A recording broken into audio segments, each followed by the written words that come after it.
जिस धरती पर हम बैठे हैं वो 1600 किलोमीटर पर आवर की रफ्तार से घूम रही है। वो सूरज के चक्कर 1 लाख किलोमीटर पर आवर से ज्यादा की स्पीड से लगा रही है। लेकिन ये तो बस एक शुरुआत है। असल में हम एक ऐसी रेस का हिस्सा हैं जो हमने कभी ज्वाइन ही नहीं किया। हमारी धरती, पूरा सोलर सिस्टम और हमारी पूरी की पूरी मिल्की वे गैलेक्सी एक अननोन डायरेक्शन में खींची चली जा रही है। हम किसी चीज की तरफ 22 लाख किलोमीटर पर आवर की रफ्तार से भाग रहे हैं। हमें नहीं पता वो क्या है, हमें नहीं पता वो दिखती कैसी है। हम बस इतना जानते हैं कि हम उसकी तरफ खींचे जा रहे हैं। Welcome to the mystery of the great attractor. 1970s की बात है। एस्ट्रोनॉमर्स ने कुछ अजीब नोटिस किया। हमारी मिल्की वे गैलेक्सी मूव कर रही थी, पर किसी रैंडम डायरेक्शन में नहीं, एक स्पेसिफिक जगह की तरफ, जैसे कोई बहुत बड़ा, बहुत पावरफुल चीज हमें खींच रही हो। प्रॉब्लम ये थी, हम देख नहीं सकते थे वो चीज क्या है, क्योंकि हमारी अपनी गैलेक्सी के बीच में जो डस्ट और गैस है वो एक तरह का पर्दा बना देता है। एस्ट्रोनॉमर्स इसे कहते हैं जोन ऑफ अवॉइडेंस, मतलब वो रीजन ऑफ द स्काई जो हमारी अपनी गैलेक्सी ने ही छुपा रखी है हमसे। सोचो जैसे तुम एक छोटी नाव पे हो, रात का अंधेरा है, कोई चांद नहीं, और तुम फील कर रहे हो एक करंट तुम्हें खींच रहा है, पर तुम देख नहीं सकते कहाँ। और सिर्फ मिल्की वे नहीं, हमारे आसपास की हजारों गैलेक्सीज भी उसी डायरेक्शन में जा रही है। अब यहाँ एक सिंपल सवाल उठता है, हम ये कैसे जानते हैं कि सच में कोई चीज हमें खींच रही है? इसे ऐसे समझो, तुमने कभी ट्रेन विंडो से बाहर देखा है? जब ट्रेन एक डायरेक्शन में जाती है तो बाहर के ट्रीज और बिल्डिंग्स एक डायरेक्शन में पीछे जाती लगती हैं। सिर्फ मूवमेंट देखकर स्पीड फील होती है। एस्ट्रोनॉमर्स ने एग्जैक्टली इसी कॉन्सेप्ट का यूज किया। उन्होंने एक स्पेशल लाइट को स्टडी किया जिसे कहते हैं कॉस्मिक माइक्रोवेव बैकग्राउंड या CMB। अब जानते हैं कि आखिर ये CMB क्या है।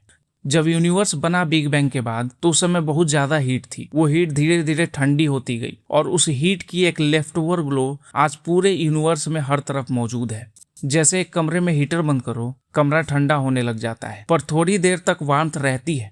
CMB वो सेम वार्मथ है, सिर्फ बहुत पुरानी और बहुत ठंडी। अब ये CMB एक काम और करता है, ये हमारी स्पीड बताता है। कैसे? मैं तुम्हें सिंपल एग्जांपल से समझाता हूँ। जब तुम साइकिल तेजी से चलाते हो बारिश में, बारिश सीधी नहीं लगती, आगे से आती लगती है। क्यों? क्योंकि तुम मूव कर रहे हो। सेम चीज CMB के साथ होती है। हम जिस डायरेक्शन में मूव कर रहे हैं उस तरफ CMB थोड़ा गर्म डिटेक्ट होता है और पिछली वाली साइड थोड़ा ठंडा। एस्ट्रोनॉमर्स ने ये टेम्परेचर डिफरेंस मेजर किया और उसे कैलकुलेट किया कि हम कितनी तेजी से मूव कर रहे हैं, और इसका आंसर आया 22 लाख किलोमीटर पर आवर। ये इतना फास्ट है कि अगर तुम स्पीड से दिल्ली से मुंबई जाओ तो तुम्हें सिर्फ 1 सेकेंड लगेगा।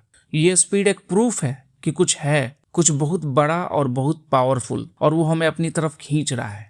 अब यहाँ स्टोरी और बड़ी हो जाती है। एस्ट्रोनॉमर सिर्फ मिल्की वे की मूवमेंट नहीं देख रहे थे, वो हमारे आसपास की हजारों गैलेक्सीज की मूवमेंट भी ट्रैक कर रहे थे। और उन्होंने कुछ नोटिस किया, ये सब गैलेक्सीज, मिल्की वे, एंड्रोमेडा और हजारों दूसरी, सब एक ही डायरेक्शन में मूव कर रही थी, जैसे एक बड़े दरिया में कोई छोटी नावें। तो 2014 में एस्ट्रोनॉमर ब्रेंट टल्ली और उनकी टीम ने एक सवाल पूछा, अगर ये सब एक ही डायरेक्शन में जा रहे हैं तो क्या ये सब किसी एक बड़ी चीज का हिस्सा है? और जवाब था हाँ।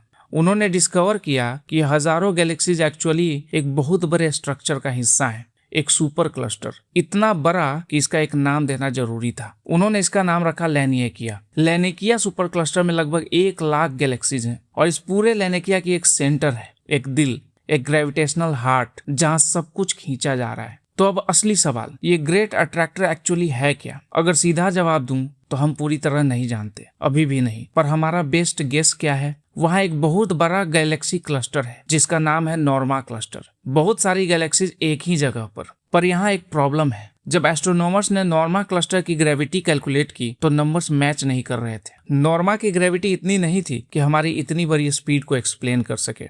मतलब कुछ और भी है पीछे और दूर। जब और साइंटिफिक रिसर्च किए गए तो पता चला कि नॉर्मा के पीछे एक और बड़ा स्ट्रक्चर है, सैपली सुपर क्लस्टर, लैनिकिया से भी बड़ा, हमसे 650 मिलियन लाइट ईयर्स दूर। वो भी हमें पुल कर रहा है। तो द ग्रेट अट्रैक्टर एक्चुअली सिर्फ एक चीज नहीं है, ये एक डायरेक्शन है, जैसे एक दरिया जो आगे जाके एक नदी में मिलता है, जो आगे जाके एक और बड़े सागर में मिलती है।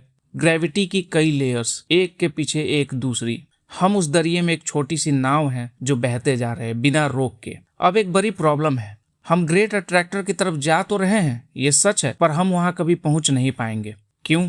एक सिंपल एग्जाम्पल से समझो। सोचो तुम किसी दोस्त के घर जाना चाहते हो, तुम चलना शुरू करते हो, पर हर कदम के साथ वो घर तुमसे और दूर होता जाता है। तुम जितना तेज चलोगे वो उतना ही दूर भागता जाएगा। यही हाल है हमारा ग्रेट अट्रैक्टर के साथ। यूनिवर्स एक अजीब काम कर रहा है, वो बार बार बड़ा होता जा रहा है। गैलेक्सीज एक दूसरे से दूर होती जा रही हैं, हर सेकंड, हर मिनट, हर साल। और ये दूर होना रुक नहीं रहा, बल्कि तेज होता जा रहा है। और यूनिवर्स को फैलाने का काम करता है डार्क एनर्जी। ये एक इनविजिबल फोर्स है जो पूरे यूनिवर्स में भरी हुई है, और इसका एक ही काम है, यूनिवर्स को फैलाते रहना। सिंपल वर्ड्स में, डार्क एनर्जी एक ऐसी चीज है जो हमें ग्रेट अट्रैक्टर तक कभी पहुंचने नहीं देगी। और इसका अंजाम क्या होगा? बिलियंस ऑफ ईयर्स बाद हमारे आसपास की सारी गैलेक्सीज इतनी दूर चली जाएंगी कि हम उन्हें देख भी नहीं पाएंगे, और एक दिन सिर्फ हमारी अपनी गैलेक्सी बचेगी, पूरे यूनिवर्स में अकेली। हम हमेशा के लिए एक कॉस्मिक आइलैंड बन जाएंगे।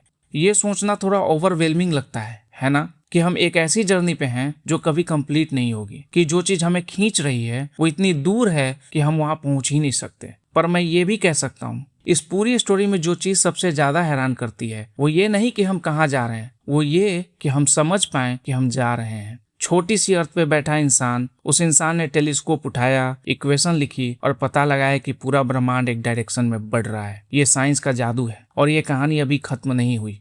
अगर ये वीडियो अच्छा लगा तो लाइक करें, सब्सक्राइब करें, और कमेंट में बताओ तुम्हें कौन सा स्पेस मिस्ट्री सबसे ज्यादा हैरान करता है। नेक्स्ट वीडियो उसी पे होगी।